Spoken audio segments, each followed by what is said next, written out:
Paano po ba kayo hindi mahihirapan sa ligation? Yan, unang tips po para hindi kayo mahirapan sa ligation ay kailangan nyong magpa-ligate pagkatapos nyong manganak ng normal. Kasi akala po ng iba na ang pagpapaligate ay ginagawa lamang kapag ka nagpasisaryan. Hindi po.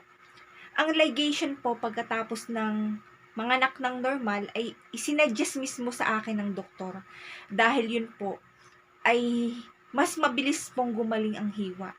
Kaya hindi kayo masyadong mahihirapan kapag nanganak muna kayo ng normal, diretso ligate. Meron nga po ako nakasabayan na nasisaryan siya, tapos ay naligate. Pero natawa po ako dun sa comment nung nanay na nag-alaga sa kanya kasi sabi niya nung dumalo sa akin nung ako ay bagong ligate.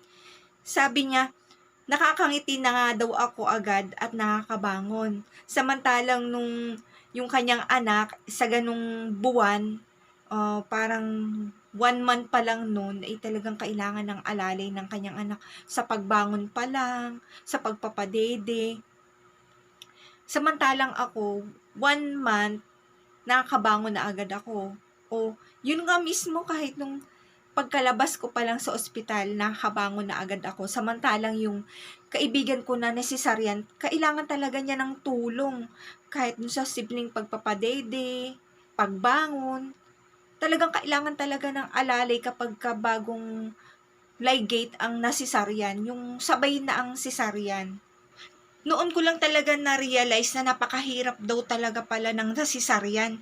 Kasi yung kaibigan ko, talagang naranasan niya yun mismo at ang nagkikwento mismo sa akin ay yung nanay niya na dumalo sa akin. Kaya napakahirap po pala talaga ng mga nasisisaryan. Pero hindi ko naman tinatakot yung mga gustong magpasisaryan kasi paano naman kasi kung yun ay sinabi mismo ng doktor sa kanila na kailangan nilang magpasisaryan para na rin sa kaligtasan niya at gayon din ng kanyang anak. Kumbaga yung ibinabahagi ko po ay para dun sa mga tao na gustong magpaligate at ayaw nila na masyado silang mahirapan. Kumbaga, yun naman ay payo ko lang at yun din mismo yung payo sa akin ng doktor. Yun nga yung tips para hindi masyadong mahirapan sa pagpapaligate.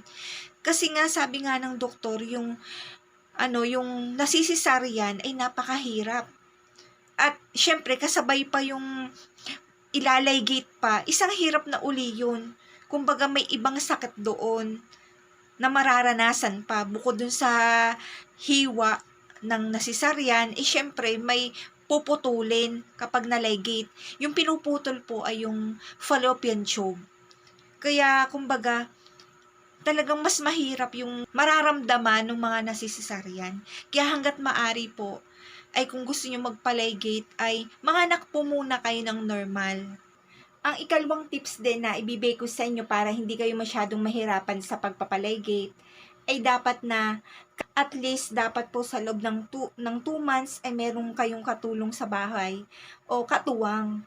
Kasi medyo mahirap pa rin kumilos. Syempre, bagong panganak ka nun, syempre, yun ng bagong panganak, kailangan pa talaga ng katuwang. Ano pa kaya yung naligate ka? Syempre, kahit na nakakakilos ka na nun, kung normal ang iyong pag-anak, tapos sabay ang ligation, syempre, iba pa rin yung pagkilos mo. Kahit papaano sa 2 buwan, ay meron man lang kukuhaing tagalaba, tagalinis ng bahay, tagaluto. Ay syempre, kung meron ka pang ina na tutulong sa'yo, ay pakiusapan mo na alalayan ka. At yun naman sa loob ng 3 months, ay pwede ka na namang maglabanan pa utay-utay. Huwag kang mag-alala, yung sugat ng ligation pagkatapos manganak ng normal ay napakabilis lang gumaling. 1 inch lang ang hiwa sa ilalim ng pusod. Pero, depende rin po yun sa procedure kasi meron po akong nakitang vlog na medyo malaki ang hiwa kasi yung pong isinagawang ligation sa kanila ay libre lang. Doon po pala sa libreng ligation ay iba pa ang hiwa.